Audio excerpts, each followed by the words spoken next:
Hello everyone, welcome back to our channel and I hope कि आप बहुत अच्छे होंगे।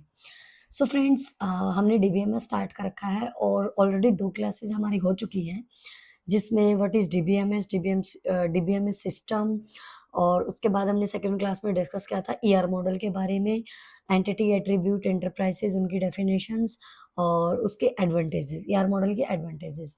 तो ये चीज़ें हम कर चुके हैं अभी तक। अगर आपने वो वाली 2 वीडियोज़ नहीं देखी हैं, तो प्लीज़ आप वो वाली वीडियोज़ ज़रूर देखना। उसके बाद आप ये वाली वीडियो देखना। सो आज हमें डिस्कस करना है टाइप्स ऑफ एट्रिब्यूट्स के बारे में। टाइप ऑफ एट्रिब्यूट्स में हमारे 5 चीज़ें आती हैं, जैसे single valued, multi valued attributes, second composite और सिंपल एट्रिब्यूट, थर्ड स्टोर्ड और ड्राइव्ड एट्रिब्यूट्स, फोर्थ आता है की एट्रिब्यूट वर्सेस नॉन की एट्रिब्यूट और लास्ट में आता है कॉम्प्लेक्स एट्रिब्यूट्स। इन सब के बारे में वन बाय वन हम डिस्कस करेंगे और सबके बारे में डिफरेंस हमारा क्लियर होता चला जाएगा। तो चलिए स्टार्ट करते हैं आज के क्लास को। सबसे पहले हम डिस्कस करेंगे सिंगल वैल्यूड और मल्टी वैल्यूड एट्रीब्यूट्स के बारे में। जैसा कि हमने कल की क्लास में डिस्कस किया था, एट्रीब्यूट क्या होता है? किसी भी एंटिटी का की एक टाइप से उसकी अ, एक टाइप से प्रॉपर्टी या कैरेक्टरिस्टिक हम कह सकते हैं, ठीक है? तो जैसे हमने कार है, कोई भी एक एंटिटी है, कोई भी थिंग है या कोई भी प्लेस है, वो हमारी एंटिटी होती है और उसके अगर कैरेक्टरिस्टिक ले, जैसे कार का कलर हो गया ग्रीन, रेड, ये क्या है? उसके एट्रीब्यूट्स हैं। तो जो कलर है वो उसका एट्रीब्यूट है और कलर कौन-सा है वो उसकी वैल्यू है। तो सपोज़ करो हमारे पास एक एंटिटी है स्टूडेंट के नाम से। अब एंटिटी को हम रेक्टेंगल शेप में जो है रिप्रेज़ेंट करते हैं, तो हमारे पास एक एंटिटी है स्टूडेंट के नाम से और जो एट्रीब्यूट्स होते हैं उनको हम ओवल की शेप में रिप्रेज़ेंट करते हैं। तो जैसे स्टूडेंट एक एंटिटी है हमारे पास। अब सबसे पहले आता है फर्स्ट हमारा सिंगल वैल्यूड एट्रीब्यूट। कोई भी स्टूडेंट जो है उसके लिए सिंगल वैल्यूड एट्रीब्यूट कौन-सा होगा?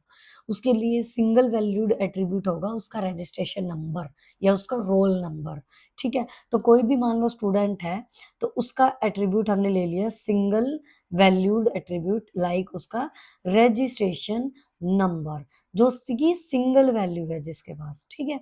कोई भी ऐसी एंटिटी जिसका सिंगल एट्रीब्यूट है, उसको हम कहेंगे सिंगल वैल्यूड एट्रीब्यूट, जैसे रजिस्ट्रेशन नंबर हो गया। उसके बाद मल्टी वैल्यूड एट्रीब्यूट जिसकी मल्टीपल जिसमें एट्रीब्यूट्स हैं। लाइक अगर स्टूडेंट का ही हम बात करें, उसके पास मोबाइल फ़ोन है और उसके पास 2 फ़ोन नंबर है, क्योंकि फ़ोन नंबर अगर हम लें, कोई भी जो एट्रीब्यूट होगा, जैसे फ़ोन नंबर हमने एट्रीब्यूट ले लिया, तो जैसे मैं हूँ, मैं एक स्टूडेंट हूँ, मेरा रजिस्ट्रेशन नंबर तो सिंगल वैलिड हो गया। लेकिन अगर फ़ोन नंबर की मैं बात करूँ, तो फ़ोन नंबर मेरे पास 2 हो सकते हैं, तो मल्टी वैल्यूड एट्रीब्यूट हो जाएगा। किसी भी स्टूडेंट के पास या किसी भी पर्सन के पास 2 फ़ोन नंबर हो सकते हैं। तो ये आ जाएगा मल्टी वैल्यूड में और मल्टी वैल्यूड को हम डबल ओवल की शेप में ऐसे रिप्रेज़ेंट करते हैं, ठीक है? सिंगल को हम ऐसे सिंपल ओवल शेप में करेंगे, मल्टी वैल्यूड एट्रिब्यूट को हम डबल ओवल की शेप में ऐसे रिप्रेज़ेंट करेंगे, ठीक है? तो ये हो गया मल्टी वैल्यूड और ये हो गया सिंगल वैल्यूड। ओके, फर्स्ट हो गया हमारा।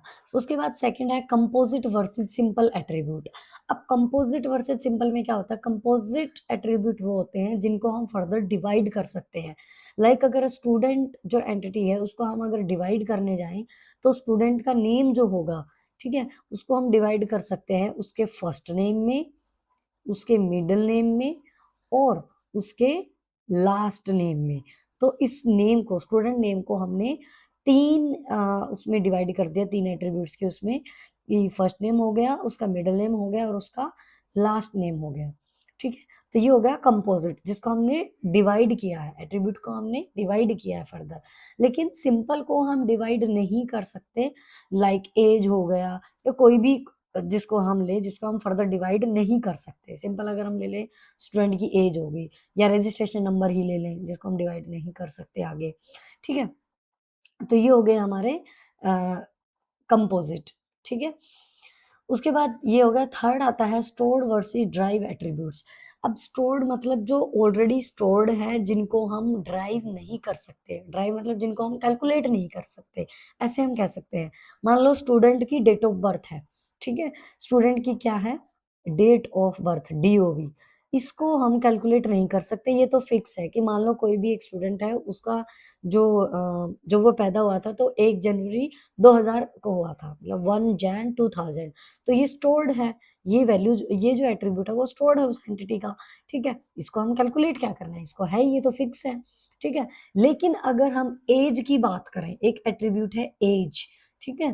तो ऐज की अगर हम बात करें तो ऐज हम कैलकुलेट कर सकते हैं, अगर ऑलरेडी एट्रीब्यूट हमारा स्टोर है, ठीक है?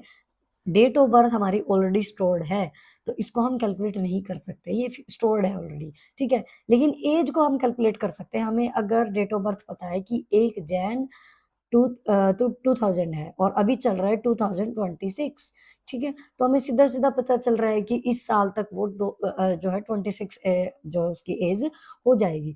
तो एज को हम ड्राइव कर सकते हैं और ड्राइव के लिए ऐसे डॉटेड-डॉटेड वाली जो ओवल शेप है वो यूज़ होती है, ठीक है? जो डॉटेड वाली जो ओवल शेप है वो यूज़ होती है ड्राइव्ड के लिए। तो ऐसे-ऐसे ओवल शेप हम यूज़ करेंगे ड्राइव एट्रिब्यूट के लिए। ओके, स्टोर्ड में जिसको हम कैलकुलेट नहीं कर सकते लाइक डेट ऑफ बर्थ जो कि स्टोर्ड है बस, ठीक है? जैसे हम कोई भी फॉर्म फिल करते हैं तो उसके अंदर हम अपनी डेट ऑफ बर्थ फिल करते हैं, ठीक है? फिल हमने कर दी। लेकिन ड्राइव में क्या होगा ड्राइव एट्रिब्यूट में वो जो ऐज है वो अपने आप कैलकुलेट कर लेगा। तो जो ऐज हो गया एट्रिब्यूट वो ड्राइव्ड हो जाएगा। ओके, उसके बाद नेक्स्ट आता है की एट्रिब्यूट वर्सेस नॉन की एट्रिब्यूट्स। की एट्रीब्यूट मतलब की एट्रीब्यूट हमारे आगे भी हम जिनके बारे में डिस्कस करेंगे जैसे प्राइमरी की हो गई, जो कि बहुत यूनिक आईडी जिसको हम कहते हैं। की एट्रीब्यूट में यूनिक आईडी जिसको हम कहेंगे जैसे रजिस्ट्रेशन नंबर जो है वो यूनिक है, वो किसी भी 2 स्टूडेंट का सेम नहीं हो सकता। देखो जैसे ऐज है उसको हम कैलकुलेट कर सकते हैं, तो एक क्लास के अंदर सेम ऐज के बहुत से स्टूडेंट मिल सकते हैं। मान लो किसी की ऐज है 15 इयर्स, तो 15 इयर्स और भी 2-3 स्टूडेंट्स की हो सकती है, ज़रूरी नहीं है कि पूरी क्लास में वही 15 इयर्स का है, ठीक है? ऐसे ही डेट ऑफ बर्थ भी सेम हो सकती है, जिसकी 1 जैन 2000 है तो किसी और स्टूडेंट की भी हो सकती है, ठीक है? लेकिन फ़ोन नंबर सेम नहीं हो सकता, रजिस्ट्रेशन नंबर सेम नहीं हो सकता, ठीक है? नेम सेम हो सकता है, first name, last name, father name same हो सकता है, एड्रेस सेम हो सकता है, लेकिन रजिस्ट्रेशन नंबर, रोल नंबर और ये फ़ोन नंबर ये चीज़ें क्या हैं, ये सेम नहीं हो सकती, ये यूनिक होती हैं। तो जो एट्रिब्यूट यूनिक हो उसको हम कहेंगे की एट्रिब्यूट और इसको हम ऐसे नीचे अंडरलाइन की तरह यूज़ करते हैं मतलब जैसे ओवल शेप के अंदर हमने लिख दिया यहाँ पे रजिस्ट्रेशन नंबर और उसके नीचे एक अंडरलाइन सा कर दिया उसको, तो ये हो गया की एट्रिब्यूट। नॉन की एट्रिब्यूट तो हम समझ ही गए जो कि नॉन की एट्रिब्यूट में मतलब जो की एट्रिब्यूट नहीं है, मतलब जो यूनिक नहीं है। अब यूनिक क्या-क्या चीज़ नहीं है, नेम यूनिक नहीं है, ऐज यूनिक नहीं है, डेट ऑफ बर्थ यूनिक नहीं है, ठीक है? तो ये सारी आ जाएँगी नॉन की एट्रिब्यूट में, इनको सिंपल हम ऐसे ही ओवल की शेप में लिखेंगे, ठीक है? क्यू एट्रिब्यूट जो यूनिक हो गया। उसके बाद आता है कॉम्प्लेक्स एट्रिब्यूट। अब जो ये कॉम्प्लेक्स एट्रिब्यूट है, ये 2 एट्रिब्यूट को मिलके बनता है। एक तो मल्टी वैल्यूड को और प्लस कंपोज़िट को, ठीक है? इन दोनों से मिलके बनता है कॉम्प्लेक्स एट्रिब्यूट। कंपोज़िट और मल्टी वैल्यूड इन दोनों को मिला के क्या बनता है कॉम्प्लेक्स एट्रिब्यूट। अब सपोज़ करो इसके लिए अगर हम एग्ज़ाम्पल लें, इसके लिए अगर मैं एग्ज़ाम्पल लूँ एड्रेस, ठीक है? तो एड्रेस में भी जैसे ये एक एड्रेस ले लिया एट्रिब्यूट और इसको हम कंपोज़िट कर सकते हैं मतलब 2 उसमें डिवाइड कर सकते हैं। जैसे एक तो हो गया सेक्टर, सेक्टर एड्रेस, ठीक है? एक हो गया स्टेट या पिन हो गया या फिर स्टेट हो गया, पिन हो गया, सिटी, ठीक है? सिटी हो गया सिटी हो गया, पिन हो गया, स्टेट हो गया और सेक्टर हो गया। सेक्टर एड्रेस हो गया मतलब। फिर अगेन हम सेक्टर एड्रेस को डिवाइड कर सकते हैं किसमें? जैसे हाउस नंबर में, ठीक है? इसमें हम डिवाइड कर सकते हैं और हाउस नंबर हो गया, कॉलोनी होगी कोई भी कौन सा ना कॉलोनी मतलब कोई भी अगर ऐसा कुछ है हाउस नंबर हो गया और क्या हो सकता है? हुँ, कोई भी ऐसी फ़ेमस ले सकते हैं हम, जैसे गली नंबर हो गया या इस टाइप से ले सकते हैं।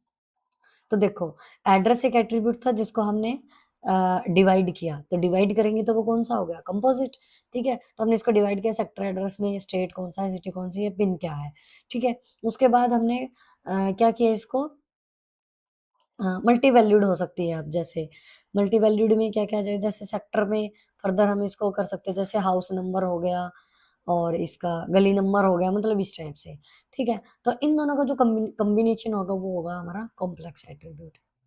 ओके, तो ये थे हमारे एट्रीब्यूट्स के टाइप। फिर से एक बार हम रिवाइज कर लेते हैं जल्दी से।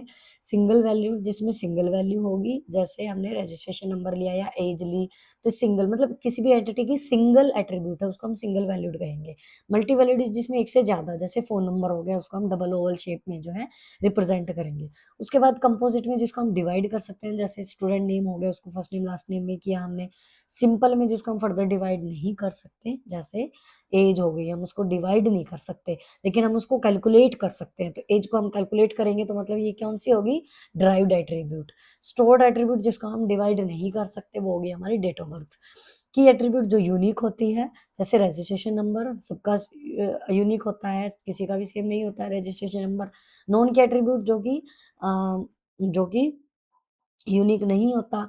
और कॉम्प्लेक्स एट्रीब्यूट जो कि कॉम्बिनेशन होता है मल्टी वैल्यूड एट्रीब्यूट का और कंपोजिट एट्रीब्यूट का, जिसमें address, sector address, state, pin code, ये सारी चीजें आ जाएंगी। सो आई होप यहाँ तक आपको समझ आ गया होगा। ये चीजें जब आगे समझ आएंगी तभी हम आगे और भी सारी चीजें डिस्कस कर पाएंगे, क्योंकि जब भी हम इन वर्ड्स का यूज करेंगे, सिंगल वैल्यू, ड्राइव्ड एट्रीब्यूट, ये सारी, तो हमें दिमाग में आ जाएगा ड्राइव्ड मतलब जिसको कैलकुलेट किया था और जो डॉटेड में था, ठीक है? तो बोलते ही वो चीजें हमें मल्टी वैल्यूड जिसमें डबल ओवल शेप थी, इस टाइप से, कि जिसमें अंडरलाइन था नीचे, जो यूनिक थी, इस टाइप से। सो वीडियो लाइक शेयर कर देना। आप, आई होप कि आपको पसंद आई होगी।